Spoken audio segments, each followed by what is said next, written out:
Hello अस्सलाम वालेकुम दोस्तों। अॼु मां तव्हांखे ॿुधाईंदुसि त असां पंहिंजे कंप्यूटर में सिंधी जो इस्तेमालु कीअं कयूं ऐं उनजी इंस्टॉलेशन कीअं कयूं। दोस्तों सभिनी खां पहिरियों तव्हांखे लॻाइणी आहे विंडो XP सर्विस पैक 2 जी CD तव्हां लॻाई। उन खां पोइ तव्हांखे कुझु CD मां फ़ॉन्ट्स डाउनलोड करणा पवंदा। फ़ॉन्ट्स कुझु तव्हां CD में कॉपी कंदव। हीअ अची वई विंडो जी CD। असां हिन मां कुझु फ़ॉन्ट्स कॉपी कंदासीं कहिड़े तरीक़े सां। सभिनी खां पहिरियों तव्हां हिते स्टार्ट ते क्लिक कंदव। स्टार्ट ते क्लिक करण खां पोइ तव्हां हिते रन में वेंदव या त कंट्रोल पैनल में वञी सघो था, पर मां तव्हांखे शॉर्ट की ॿुधाईंदुमि हिन जी। तव्हां रन में ईंदव, हिते लिखंदव INTL.CPL intel.cpl इंटर जो बटन प्रेस कंदव त हीअ विंडो खुली वेंदी। हीअ विंडो खुली वञे तव्हांखे पोइ क्लिक करिणो आहे लैंग्वेज ते।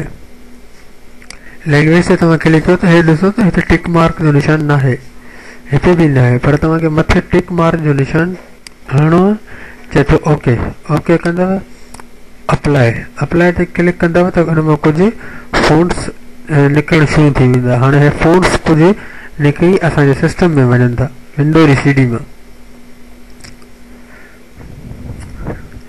जॾहिं त फ़ॉन्ट्स कॉपी थी विया त हाणे चए थो you must restart your computer before the new setting will take effect. Do you want to restart your computer now. न, असां नो कयूं था, असां नथा चाहियूं त असांजो कंप्यूटर हीअं रीस्टार्ट थिए।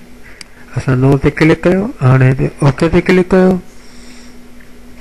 हाणे हे फ़ॉन्ट्स असां वटि अची विया। त हाणे असांखे छा करिणो आहे, जेकॾहिं तव्हांजे सिस्टम में MB सिंधी जो सेटअप अवेलेबल आहे त तव्हां हुनखे इंस्टॉल कयो।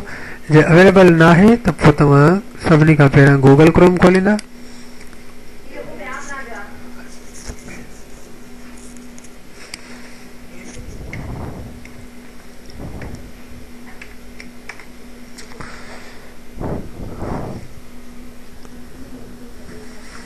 गूगल क्रोम खुली वञे, उन खां पोइ तव्हां हिते लिखंदव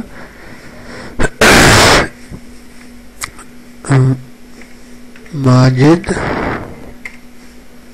भुरगड़ी। ये अची वियो। माजिद भुरगड़ी उहो माण्हू आहे जंहिं सिंधी जो बुनियादु रखियो कंप्यूटर में। अच्छा, ही माजिद भुरगड़ी जी असां वेबसाइट खोली।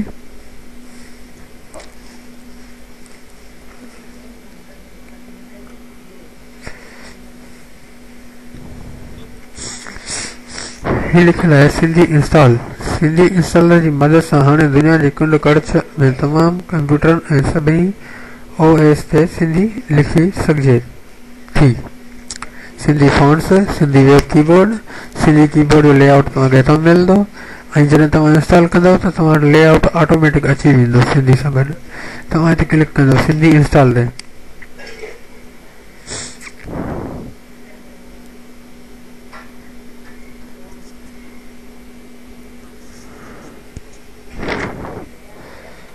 ये अची लिखियलु आहे MB सिंधी विंडोज़ 8 लाइ 8 लाइ।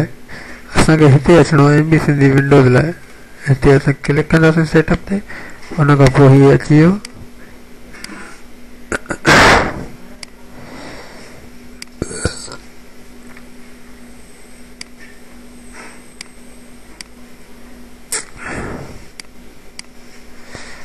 मूं वटि अॻ में ई डाउनलोड थियल आहे, इन जे करे नथो थिए ॿीहर। हे मूं डाउनलोड थियल आहे, ही सेटअप आहे MB सिंधी जो। मां हिनखे इंस्टॉल कंदुसि। इंस्टॉल थियण जो तरीक़ो इहो ई आहे। नेक्स्ट। हाणे असां ही नेक्स्ट जो बटन नथो भरे त असां हिते क्लिक कंदासीं I accept the agreement arrange. Next next create a desktop icon, ज़रूरत न आहे का बि।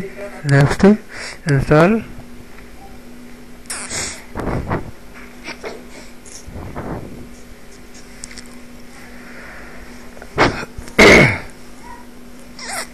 Close. Next the MB Khurshid font is already installed. To install a new version, first remove the old version. अच्छा चाहे तो तव्हां पुराणो पंहिंजो वर्जन डिलीट कयो ऐं नयो वर्जन को तव्हां इंस्टॉल कयो. फिनिश्ड. नेक्स्ट. फिनिश्ड.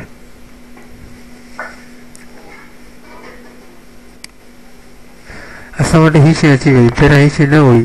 हाणे इंग्लिश फारसी. हाणे असां सिंधी जो इस्तेमालु कंदासीं त सिंधी जो इस्तेमालु कहिड़े हंधि ऐं किथे थींदो. सिंधी जो इस्तेमालु तव्हां हर जॻह ते करे सघो था, पर मां हिते तव्हांखे वर्ड में करे ॾेखारींदुमि.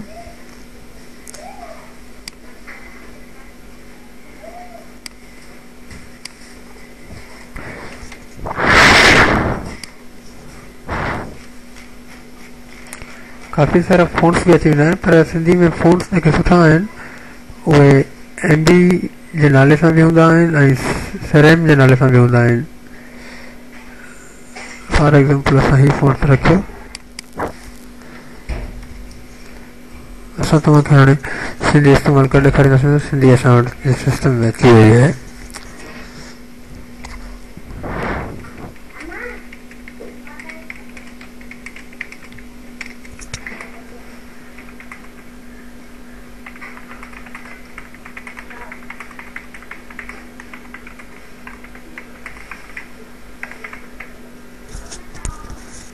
दोस्तों ही तव्हां ॾिठो त सिंधी जो इस्तेमालु असां कयो.